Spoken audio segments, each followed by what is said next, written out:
नमस्कार। आज प्रस्तुत है सूर्य स्तोत्र की पाठ। यूं तो सूर्य स्तोत्र की पाठ से अनेकों लाभ मिलता है मानव को, क्योंकि सूर्य ग्रहों का राजा माना गया है और मान प्रतिष्ठा का कारक होता है।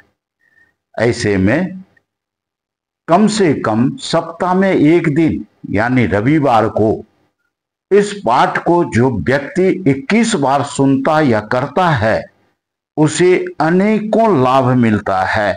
खास करके घर में हर प्रकार की सुख शांति की प्राप्ति होती है, कार्य क्षेत्र में सफलता मिलता है और सबसे बड़ी चीज समाज में मान प्रतिष्ठा की भी प्राप्ति होती है। ऐसे लोगों को शारीरिक और मानसिक रूप से कष्ट नहीं रहता, यदि है भी तो वह दूर हो जाता है।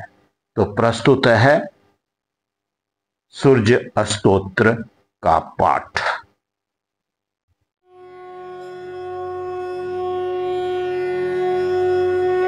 अस्य श्री भगवदादित्यस्तोत्र महामन्त्रस्य अगस्त भगवान ऋषिः अनुष्टुप् छन्दः श्री सूर्यनारायणो देवता ह्रां बीजं ह्रीं शक्तिः ह्रूं कीलकं श्री सूर्यनारायण देवता प्रसाद सिद्ध्यर्थे जपे विनियोगः।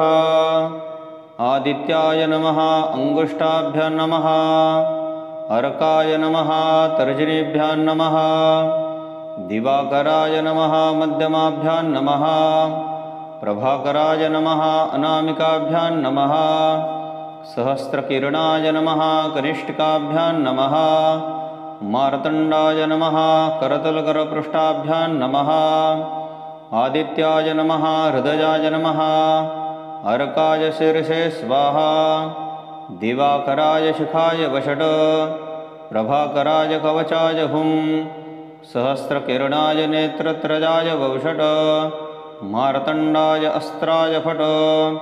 भूर्भुवस्सवः सुवरोमिति दिग्बन्धः।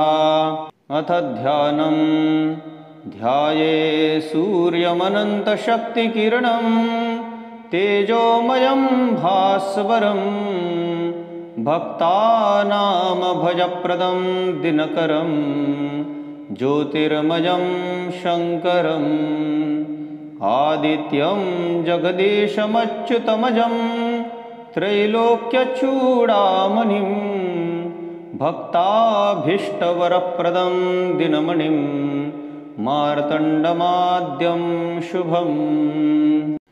ब्रह्मा विष्णुश्च रुद्रश्च ईश्वरश्च सदाशिवः पञ्चब्रह्ममयाकारा येन दाता नमामि तम्।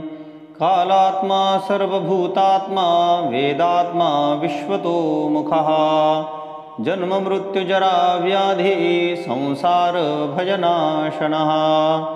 ब्रह्मस्वरूप उदये माध्याह्ने तु सदाशिवः अस्तकाले स्वयं विष्णु स्त्रयी मूर्ति दिवाकरः एकचक्रो रथो यस्य दिव्यकणकभूषितः सोऽयं भवतु नः प्रीत पद्महस्तो दिवाकरः पद्महस्तपरज्योति परेशाय नमो नमः अण्डयोनेः कर्मसाक्षिन् आदित्याय नमो नमः कमलासनदेवेश कर्मसाक्षिन् नमो नमः धर्ममूर्ते दयामूर्ते तत्त्वमूर्ते नमो नमः सकलेशाय सूर्याय सर्वज्ञाय नमो नमः क्षयापस्मारगुल्मादि व्याधिहन्त्रे नमो नमः